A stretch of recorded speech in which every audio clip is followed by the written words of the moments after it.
what do we do about globalization? What do we do about the Walmart problem? Now, I don't know if you have it up here, but when Walmart moves into a town, Main Street starts to board up.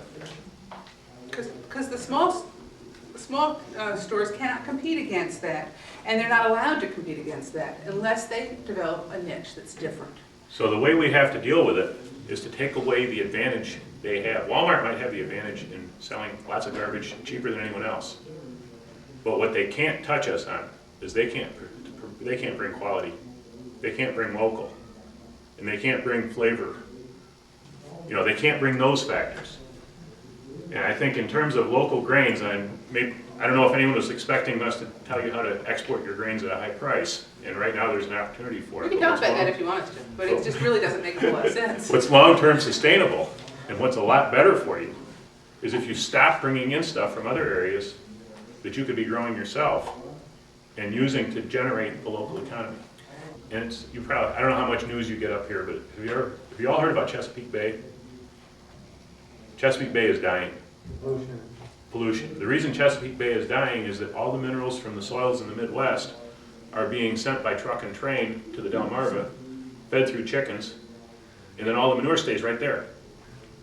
You can't impoverish one region of a country and pollute another region of a country sustainably for a long period of time. This is another one of those abnormal subsidies. You know, it's an economic distortion in our system of food production that might work real well for a generation, but it's not going to work well very long after that, because once you've destroyed the water resources where the animals are in the soil, and also destroyed the soil where the minerals have been robbed, where are you? So why not avoid all that pain in the first place and stop moving the nutrients as far? One thing I like to tell our neighbors, when you export something from your farm, we should look at how much money is coming in versus how many minerals are leaving your farm. How much money is coming in versus how much of your labor is leaving the farm. Now, I wonder if when we do produce, do we take a look at, am I selling my labor, you know, for picking berries or whatever? Am I getting a decent price for my labor, or am I actually being paid for the crop? You know, and that's something we need to look at when we sell something off our farm. Is there enough money coming back to compensate us for what's really leaving? You know, that's labor, minerals, you know, goods, and there should be something. If you're bringing money on the farm, something of value needs to leave, but it should be value added, just like from a region. If something leaves the region to bring in money, it should be as much value added as possible. That's one of the problems we see with people, some of our friends who are raising organic hay and selling organic hay.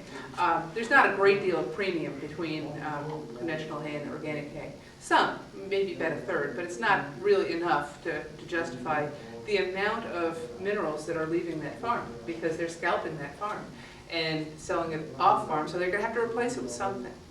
And a lot of people don't look that far. They think, well, I got such and such for my hay, and therefore my profit is. But they're not thinking that next year, year after, 10 years from now, they're going to be needing to bring in minerals to replace those, and they're going to cost money. And they're selling labor and minerals. They're selling a tremendous amount of labor. And So farmers generally don't give themselves credit for their labor. if we look at fair market price. Look at food miles again.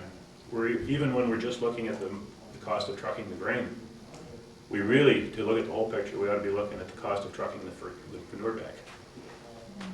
If we really want to have a true cost. You know, I think our whole earth has been working on postponed costs and costs that have been shoved off on other people. You know, and I'm sure in the big picture, the Walmart system, the globalization, it's the same thing. It's just on a bigger scale, and we're shoving the negative effects off to people that are further away or that we can't see.